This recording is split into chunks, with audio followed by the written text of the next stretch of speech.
आज talk journalism के इस अवसर पर ऑस्ट्रेलियन हाई कमिश्नर के साथ और लक्ष्य राज जी के साथ बात करने का जो अवसर मिला, उसके लिए मैं टॉक जर्नलिज्म को धन्यवाद देता हूं।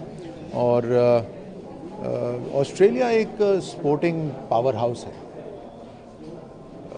उनकी जो स्पोर्ट्स साइंस के अंदर जो उन्होंने काबिलियत हासिल करी है, स्पोर्ट्स मैनेजमेंट के अंदर, इवेंट मैनेजमेंट के अंदर, स्पोर्ट्स टेलीकास्ट के अंदर, उन सब से भारत और राजस्थान हम बहुत कुछ सीख सकते हैं। 2032 ओलंपिक्स ऑस्ट्रेलिया होस्ट कर रहा है और ऐसे बहुत बड़े अंतर्राष्ट्रीय टूर्नामेंट जब होस्ट होते हैं, उसमें किस तरह से होस्ट होता है, उसमें बहुत चीज़ें सीखने को भी हैं।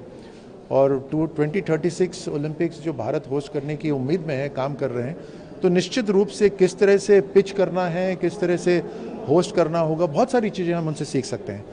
बट उससे भी पहले sports science, sports management, sports education, sports manufacturing, इन सब के ऊपर ऑस्ट्रेलिया की यूनिवर्सिटीज़ के साथ तालमेल बिठाया जा सकता है और वो भारत आ सकती हैं।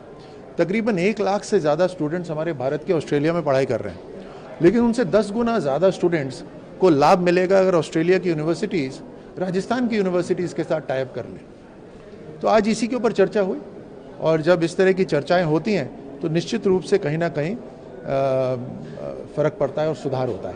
सर, दूसरा एक सवाल था। कल राहुल गांधी का एक ट्वीट आया था रोबोट वाड्रा के वहाँ जो ईडी की जो कार्रवाई हुई थी उसको लेकर, पहली बार जीजाजी को लेकर ट्वीट करा। किस तरह देखते हैं? परेशान किया जा रहा है?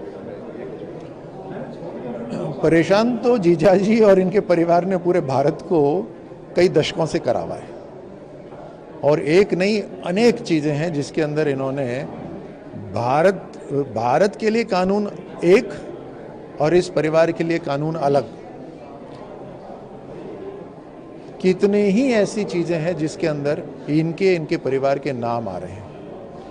अब ये बहुत गहरी इंक्वायरीज होती हैं और कुछ कम समय में ये बाहर नहीं हो सकती और होनी भी नहीं चाहिए, बायस्ड नहीं होनी चाहिए। तो पूरी गहराई से इसके ऊपर इंक्वायरी हो रही है और इतना तो हमें पता ही है किस तरह से कम दामों पर राजस्थान में या गुड़गांव के अंदर ज़मीनें खरीदी गई, किस तरह से शेयर्स जो थे वो बाद में बड़ी मात्रा में बेचे गए और अनेकों चीज़ें हैं, चाहे सबमरीन स्कैम हो, चाहे हेलीकॉप्टर घोटाला हो, अनेक चीज़ें हैं।